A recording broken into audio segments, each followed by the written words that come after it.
बहुत बहुत धन्यवाद प्रदीप भाई। तो आपने प्रदीप भाई जिस तरीके से आप पूरा गांव के साथ लेके और सैकड़ों लोग यहाँ पे मौजूद थे, उनकी समस्याएं आपने सुनी और आगे तक चंडीगढ़ तक पहुँचाई, तो जेन्युइनली ये चीज़ एक बहुत अच्छी पहल है आपकी तरफ से और आप जुड़े रहते हैं पूरा उस चीज़ को लेके।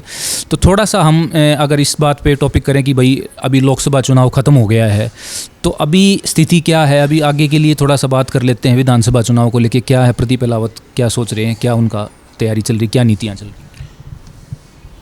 प्रदीप अहलावत भारतीय जनता पार्टी का एक छोटा सा कार्यकर्ता है और मैं भारतीय जनता पार्टी के आदेश की हमेशा पालना करता हूँ।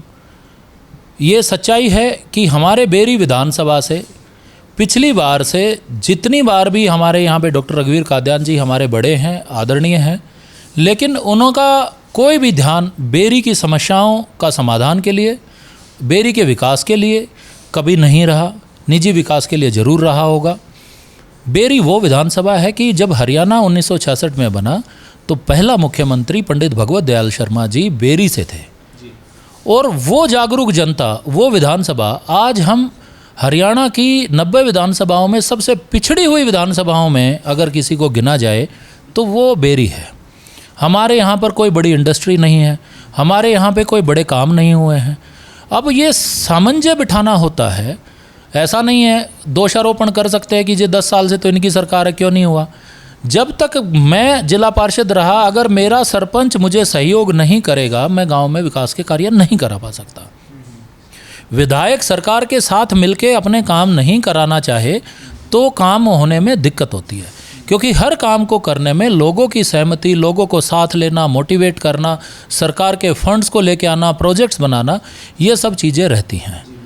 तो हमने, जब मैं जिला पार्षद था तो हमने बहुत ज़्यादा ऐतिहासिक गाँव की फिरनी को लेके हों, चाहे गंदे तालाबों को हमने सुंदर पार्क में तब्दील करने के हों, चाहे कब्जे छुड़वा के हमने लड़कियों के स्कूल के मैदान बनाने की हों, या जर्जर मंदिरों के जीर्णोद्वार की हों, हमने ऐसे बहुत सारे काम किए जो लोगों को कभी सोचा भी नहीं था कि ये काम कभी हो सकते हैं। तो विधायक बहुत महत्वपूर्ण कड़ी होती है, सरकार किसी की भी हो। तो पार्टी का अगर आशीर्वाद रहा और लोगों ने आशीर्वाद दिया तो हम जरूर बेरी की जनता को ये दिखाना चाहेंगे, उनकी सेवा करने का मौका चाहेंगे कि यहाँ पर भी विकास हो सकता है। हम एनसीआर में हैं, दिल्ली के बहुत नज़दीक हैं, तो बेरी को आगे लेके जाया जा सकता है। लोकसभा चुनाव एक अलग स्थिति होती है प्रदीप भाई, आप भी जानते हैं। विधानसभा चुनाव का जो एक वोटर है वो विधानसभा चुनाव को देख के अलग तरीके से वोट करता है। तो ठीक है, लोकसभा चुनाव में कांग्रेस यहाँ से लीड करके और दीपेंद्र हुड्डा जी जीते हैं, लेकिन विधानसभा चुनाव में हो सकता है वो स्थिति ना रहे। ऑब्वियस सी बात है, क्योंकि एक वोटर जो है वो काम देख के, एक लोकल चेहरे को देख के वोट करता है।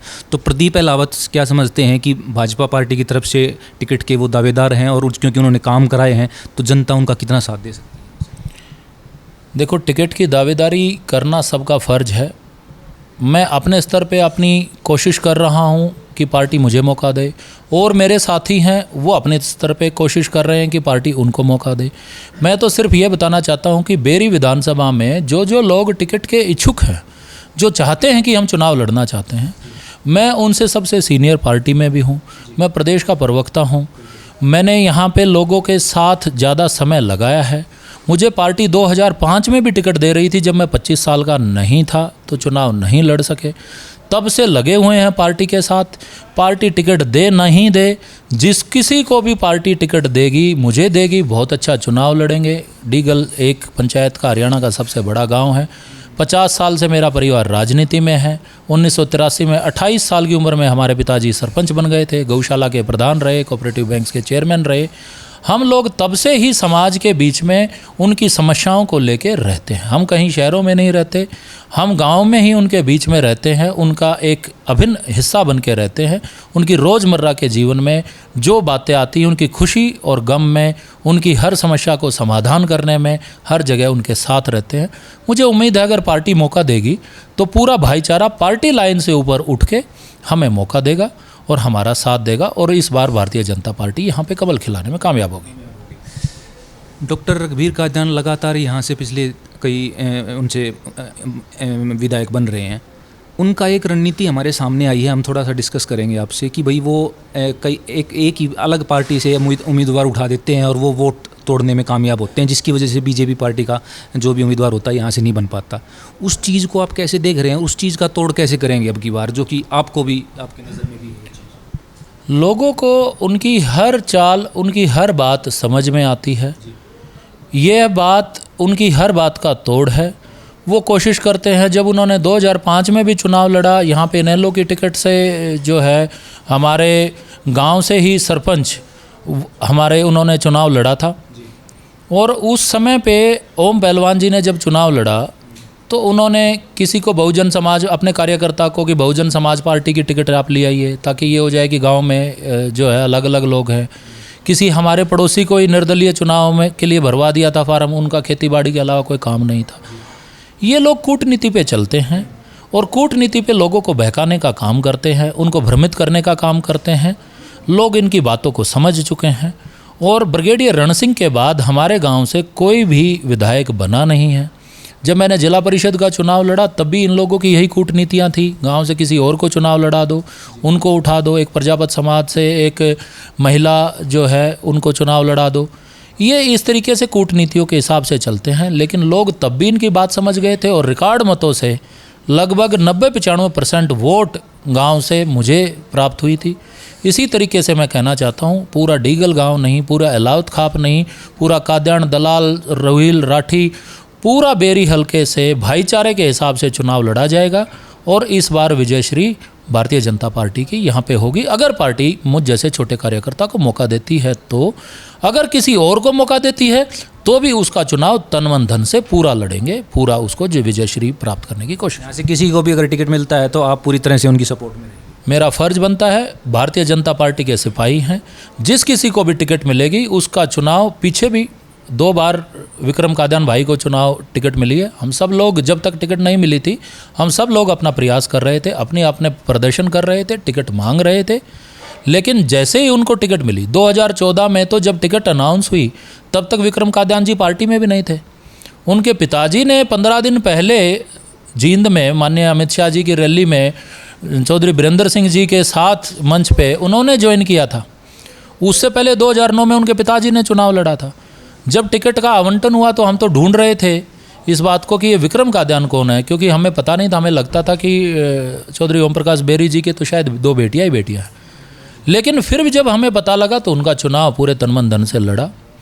2019 में भी उनका चुनाव हम साथ में रहे, साथ में अपना पूरा लड़े। देखो, जीत हार भाग्य की होती है, लेकिन भारतीय जनता पार्टी का कार्यकर्ता होने के नाते विधायक बनना या आगे और कोई पद लेना मेरा ध्येय नहीं है।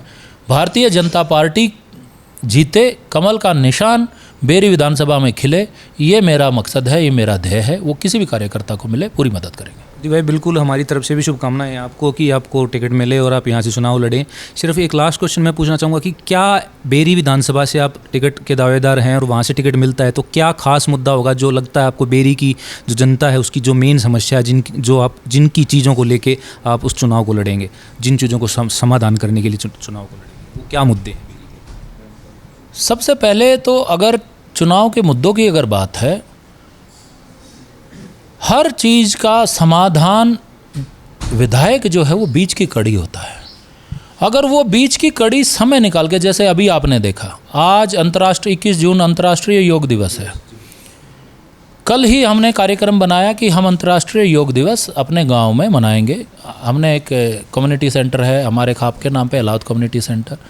वहाँ पे सुबह हमने 5:30 बजे योगाचार्य आए, आचार्य चंद्रदेव जी और उनके साथ गौरव महाबली जी, 3-4 योगाचार्य वहाँ पे थे। सब लोगों का योगा आसन वहाँ पे कराया।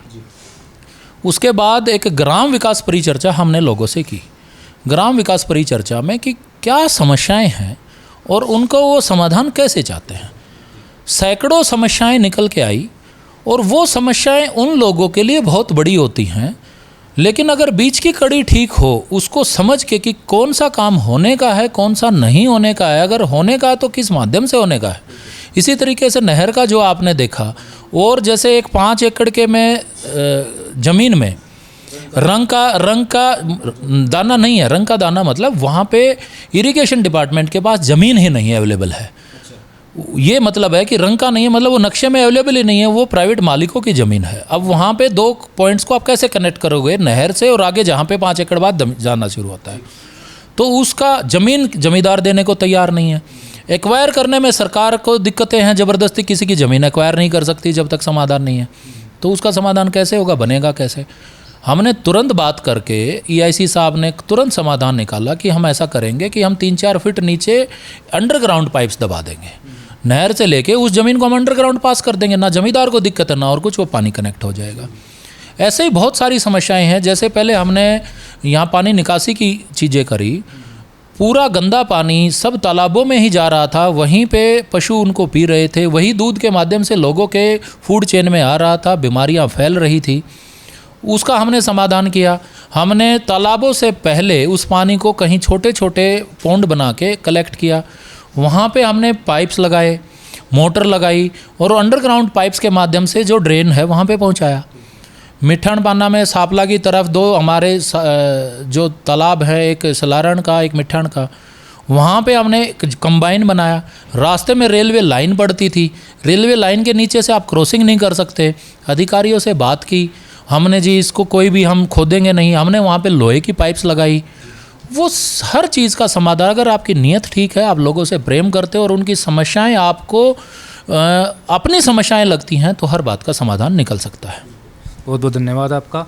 एक जो भी दर्शक आपको देख रहे हैं, एक अच्छा मैसेज कोई उनके। मैं आपके दर्शकों को यही मैसेज देना चाहता हूँ कि हर व्यक्ति का जो जीवन काल है यहाँ पे बहुत सीमित है और काम करने का समय और भी ज़्यादा सीमित है।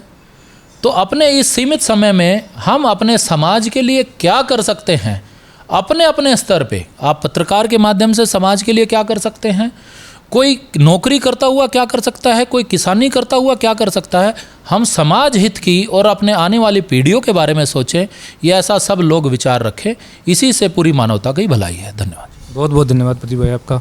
तो ये थे प्रदीप अहलावत, प्रदेश प्रवक्ता भाजपा से, यहाँ से बेरी हलके से आते हैं और डीगल गांव से हैं ये। और डीगल गांव का जैसे हमने बताया, जो समस्याएं थी उनके लिए पूरा तरीके से ये लगातार जुड़े हुए हैं। सरकार से भी जितनी जोर हो सके जोर से जोर लगा के और वो काम करवाने की पूरी कोशिश इनकी रहती है। तो ऐसे ही हम खास मुलाकात आपसे कराते रहेंगे, खास मुद्दों को आपको दिखाते रहेंगे। वीडियो को लाइक कीजिए, शेयर कीजिए, कमेंट्स के जरिए आप अपने सुझाव भी दे सकते हैं। देखते रहिए सबकी खबर टीवी। बहुत बहुत धन्यवाद आपका।